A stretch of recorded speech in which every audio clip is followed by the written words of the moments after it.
speaking the truth. He can throw the football. May I tell you something very, very alarming, Steve? Listen. If we want to really be real about it, since you want to take the gloves off, mine came off a long time ago. But, you know, with me, it's not necessary. Listen up, relax, bro. I got him. No, you need help. I don't.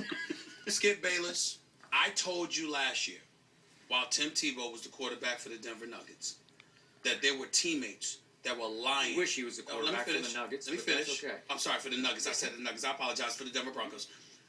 I told you that there were teammates lying about Tim Tebow. They were going to say all the right things because a popularity contest elevated him to the starting position. And as a result, because you know what, he's the good Christian dude and what have you, people were going to sit there. And because the nation had gravitated towards Tebow mania, it got to a point where it was really risque for somebody to say something about him, which is why I applauded T. Suggs, T. Sizzle, as you called them, for coming on here and being honest enough with you about how he felt about Tim Tebow. So what I'm saying to you is Tim Tebow gets moved. He gets traded to the New York Jets. And what happened, Jay? All of those dudes came out of the woodwork. You sat up here every day talking about one play after another. You called them turncoats. You talked about how they betrayed Tim Tebow, how they turned their back on him, when all they did was finally fess up to what they had been feeling all along, which validated my point. They knew he couldn't throw. They knew he wasn't a quarterback. And they knew they couldn't say it because the world would turn against them, and they're thinking about their careers. Same situation going on in New York right now. It's already happening because Rex Ryan, after this 8-8 debacle, after mutiny nearly took place with the New York Jets, after he sat there and put the New York Jets in the spotlight for all the wrong reasons because they underperformed, they underproduced, and now the honeymoon for Rex Ryan is over, and that leash has been reeled in on him. Now he's got to sit there and toe the company line. We got Tim Tebow. He's our guy. We've got to say the right things. We've got to encourage him. Blah, blah, blah. You think he was forced? Tebow was forced on him? Yes. You are dead wrong about that. You are wrong about that. I know. Last point. This was Rex's move. Last point. What I'm saying to you is this. In no way again are we talking about the football player. I'm talking about a quarterback. He is period. This was Rex's move. He is not even respected. He is not even respected. And I'm not going to name names, but you know, because I got to go to a lot of basketball games. You know these football players be at these playoff games. Every time I run into one of them, Tebow's garbage. That's their words. That's their words. But we ain't snitching on who they are. We're not snitching though, but we let okay. All right, go ahead. Do you have anything original to say over there? That's all I want. I thought that was You're just repeating everything he says. I never. Okay, I have a question for both of you. Why did little Jeremy Curley say the other day after he caught his first passes from Tebow? He said, hey, he throws harder than Mark Sanchez does. And guess what? He volunteered to the New York media. It was much more accurate than I thought it would be because it is. You take it away. You take it away. I'm done. The problem that I'm having just go ahead. is I just listened to Stephen A. Smith break you down for about 5 minutes and address your response to what he just said. He just said that players are now, because of his popularity, you know, championing Tebow and not really coming forward with their true feelings, which is why he applauded Terrell Suggs. And I love every time he's on this show. These are just the haters. But they hate Tebow for all the wrong reasons. Can I talk? Can you listen and talk at the same time? You can talk. If you have anything to say, talk. I'm not talking until you're done. Okay, go ahead. Okay, so that's what happened, and I agree with that. Tebow, like you guys said, is the number 1, 2, whatever star in the universe, and that is why it's taking attention away from his performance on the field. Players are afraid of that. That's a power.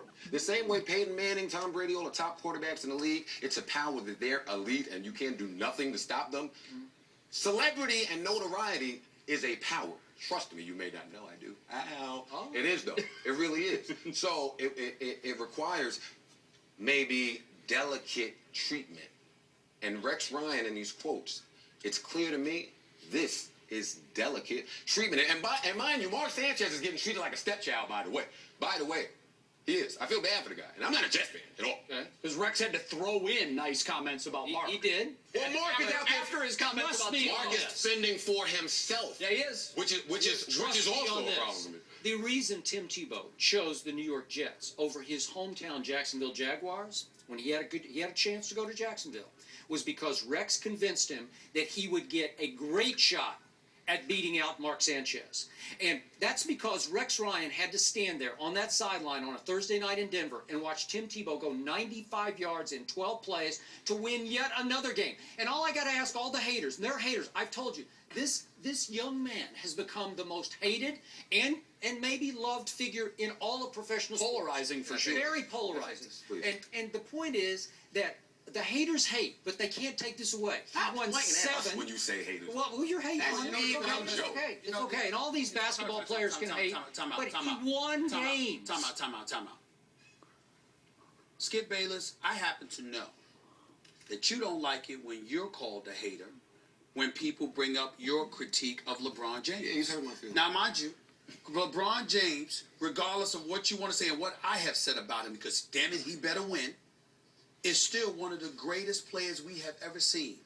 Nobody, but you get upset when they call you a hater. But wait a minute. But you turn around in the same breath, and Tim Tebow is not a shell of the football player that LeBron James is as a basketball player. Oh, I agree with that. Okay. 1,000%. That's the first good point you made. So my point, I agree. So my point to you is this: how is it that you're not a hater when you go off about LeBron? You know why? But we're haters because we're talking about how Tim Tebow can't throw.